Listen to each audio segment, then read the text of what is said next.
Il y a bien longtemps, dans un petit village de montagne où l'air était pur et où les cloches sonnaient doucement chaque matin, vivait un garçon nommé Elior.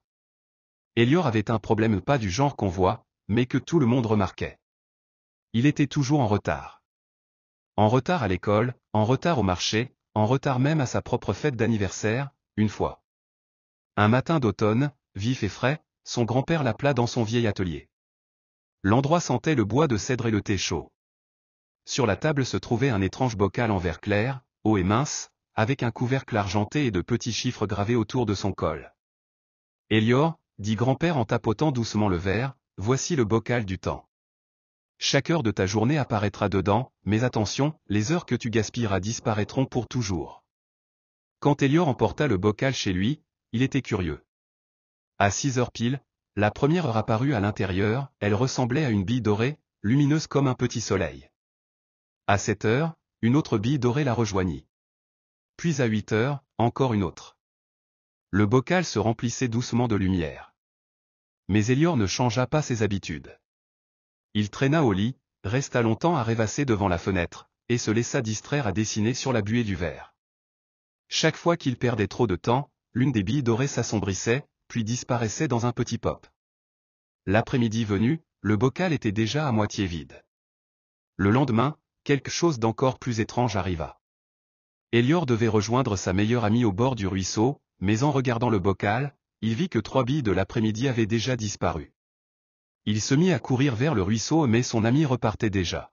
« Je t'ai attendu, dit-elle, contrariée. Mais il est déjà tard. » Elior ne comprenait pas. C'était comme si quelqu'un avait volé ses heures.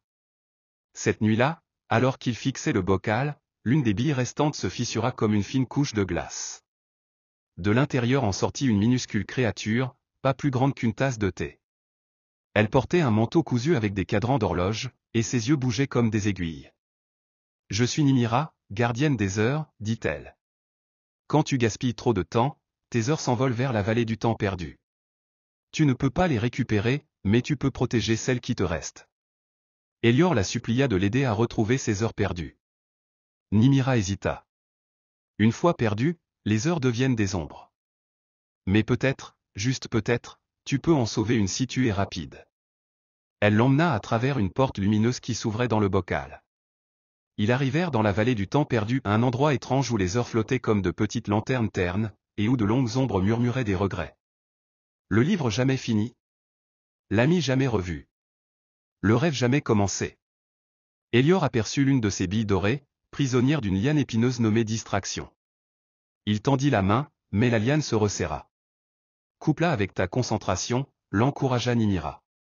Elior pensa aux promesses qu'il avait faites, aux choses qu'il voulait vraiment accomplir, et, dans un élan de détermination, la liane céda. La bille jaillit dans ses mains, de nouveau brillante. De retour chez lui, Elior remit la bille dans le bocal du temps. Dès ce jour-là, il protégea ses heures comme des trésors. Le matin, il terminait ses corvées avant de jouer. Il faisait du temps pour ses amis au lieu de flâner sans but. Il reprit ses pinceaux et finissait les tableaux qu'il commençait.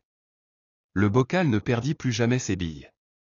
Des années plus tard, Elior gardait toujours le bocal du temps sur son bureau. Parfois, il croyait entendre le petit rire régulier de Nimira à l'intérieur. Il avait compris une vérité simple, le temps est un cadeau, mais il disparaît si tu ne choisis pas comment l'utiliser. Et quelque part, dans la vallée du temps perdu, les ombres soupiraient, mais un peu moins fort, sachant qu'un garçon avait appris à vivre chaque heure pleinement. Morale de l'histoire. Tes heures sont comme des trésors. Garde-les précieusement, dépense-les avec sagesse, et elles illumineront ta vie.